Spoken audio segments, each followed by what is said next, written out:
उज्जैन में सिंहस्थ 2028 की तैयारियों को लेकर 13 अखाड़ों के संतों और प्रशासनिक अधिकारियों की अहम बैठक हुई। बैठक में मेला अधिकारी आशीष सिंह ने बताया कि करीब 30,000 करोड़ रुपए के कार्य स्वीकृत हो चुके हैं और 29 किलोमीटर नए घाट बनेंगे। संतों ने शिप्रा के नाले बंद करने, फैक्ट्रियों का प्रदूषित जल रोकने और पेशवाई मार्गों को चौड़ा करने की मांग रखी। अधिकारियों ने संतों को आश्वस्त किया है कि सभी कार्य समय पर पूरे होंगे। निर्णय ये है कि आगामी कुंभ 2028 में लगने वाला है और उसमें मात्र 2-2.5 वर्ष ही शेष रहे हैं। इसके संबंध में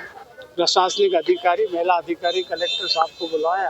और सभी संतों से उनको आशीर्वाद दिलवाया ताकि 2028 का कुंभ भव्यता लेते हुए अच्छे से बिके, बाहर से आने वाले श्रद्धाओं को अच्छा सुविधा मिले और शिप्रा शुद्धिकरण से लगा अन्य जो मुद्दे हैं, 14 मुद्दे हमने उनको बताए हैं और उन्होंने मंजूर किया है कि ये 14 मुद्दे हम तुरंत इसका ऊपर जो है अनुसरण करेंगे, कार्य करेंगे और जल्दी से जल्दी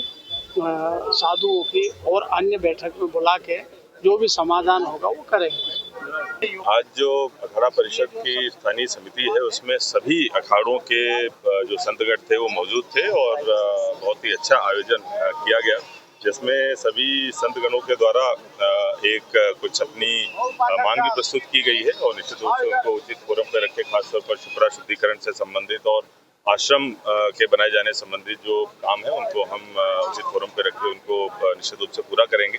हमारी तरफ से जो सिंगर्स के लिए तैयारियां हो रही हैं उनकी जानकारी भी दी गई। माननीय मुख्यमंत्री जी के नेतृत्व में जिस तरीके से सभी फ्रंट्स पे काम हो रहा है, चाहे रोड कनेक्टिविटी हो, चाहे घाटों की का निर्माण हो, चाहे ब्रिजेज का निर्माण हो या फिर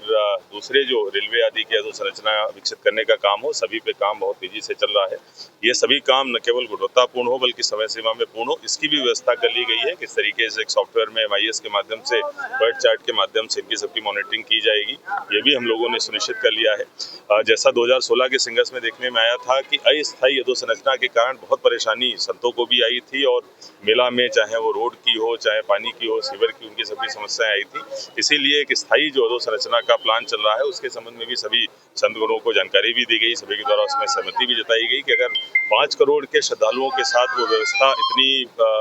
चुनौतीपूर्ण थी तो निश्चित रूप से 30 करोड़ श्रद्धालुओं के साथ उस व्यवस्था के साथ, उस अधोसंरचना के साथ हम नहीं जा सकते इस बार। इसीलिए स्थायी अधोसंरचना पे काम बहुत आवश्यक है और इससे किसानों को भी जो फायदा होगा कि सभी की जो भूमियां हैं अभी जो रोड से अंदर की तरफ है, 80-90% किसानों की सभी भूमियां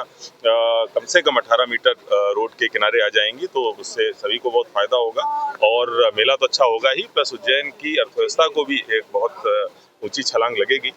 सभी जो संतगण हैं उन्होंने जो सुझाव दिए उनको नोट किया गया और आगे भी इस तरीके के कार्यक्रम करके उनका सुझाव, मार्गदर्शन और आशीर्वाद प्राप्त किया।